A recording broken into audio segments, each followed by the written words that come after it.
আসসালামু আলাইকুম। আপনার উপর শান্তি বর্ষিত হোক।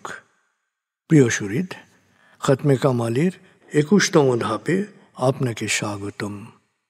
আপনি জানেন, রোগ শোক, বিপদ আপদ, আসমানি জমিনি বালা মুসিবত, সকল ধরনের অস্থিরতা, অশান্তি, অনিশ্চয়তা, নিরাপত্তাহীনতা, দুর্যোগ, দুর্বিপাক, আজাব গজব থেকে মুক্তির জন্যে খতমে কামালি এক সহজ আমল। খতমে কামালির এই আমলের মধ্য দিয়ে প্রার্থনাকারী প্রার্থনার সাথে মিশে যান। আসলে প্রার্থনাকারী যখন প্রার্থনার সাথে মিশে যান, তখন প্রার্থনা কবুল হয়। খতমে কামালি প্রার্থনা কবুলের এই পরম মুহূর্তে আপনাকে নিয়ে যাবে। তাই নিজের, অন্যের, সমাজের, দেশের, মানব জাতির যে কোনো কল্যাণের নিয়তে আপনি এই আমলে অংশ নিন।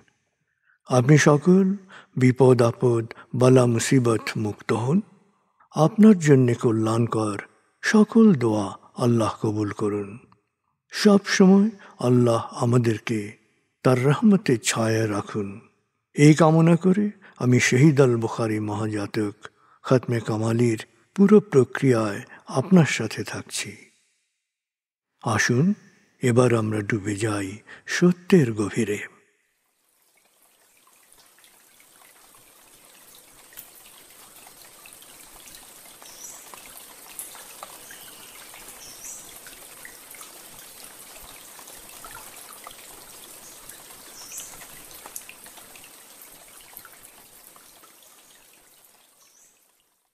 হে আল্লাহ, বিতাড়িত শয়তান থেকে আমি তোমার আশ্রয় প্রার্থনা করছি।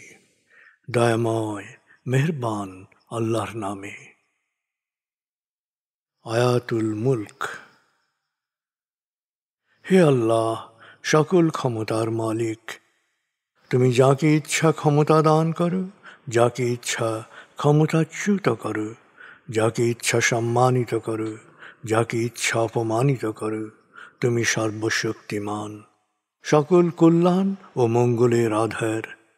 তুমি দিনকে ছোট করে বড় করো রাত, আবার রাতকে ছোট করে বড় করো দিন। তুমি প্রাণহীনে দাও প্রাণ, আর প্রাণবন্তকে করো প্রাণহীন। তুমি যাকে চাও বেহিসাব রিজিক দান করো। সূরা আলে ইমরান আয়াত 26-27। আয়াতুল কুরসি। আল্লাহ ছাড়া কোনো উপাস্য নেই। তিনি শাশ্বত, চিরঞ্জীব, বিশ্ব প্রকৃতির সর্বসত্তার ধারক। তিনি তন্দ্রা নিদ্রাহীন, সদা সজাগ, মহাকাশ ও পৃথিবীর সব কিছুর মালিক। তার সদয় অনুমতি ছাড়া তার কাছে সুপারিশ করার সাধ্য কারো নেই। দৃশ্যমান বা দৃশ্য, অতীত বা ভবিষ্যৎ, সৃষ্টির সব কিছুই তিনি জানেন। তিনি যতটুকু জানাবেন, এর বাইরে তার জ্ঞানের সীমানা সম্পর্কে ধারণা করা কারো পক্ষেই সম্ভব নয়। তার আসন, তার কর্তৃত্ব পৃথিবী ও নভমণ্ডলের সর্বত্র বিস্তৃত, আর তার সংরক্ষণে তিনি অক্লান্ত। তিনি সর্বোচ্চ, সুমহান। সূরা বাকারা আয়াত 255।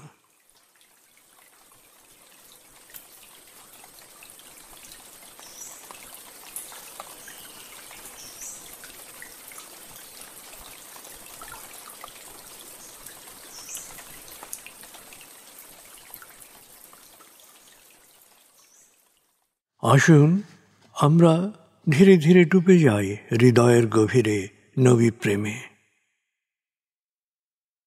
বলগল উলা বিকমালিহি, কশফত দুজা বিজমালিহি, হসনত জমিও খিসালিহি, সল্লু আলিহি ওয়ালিহি।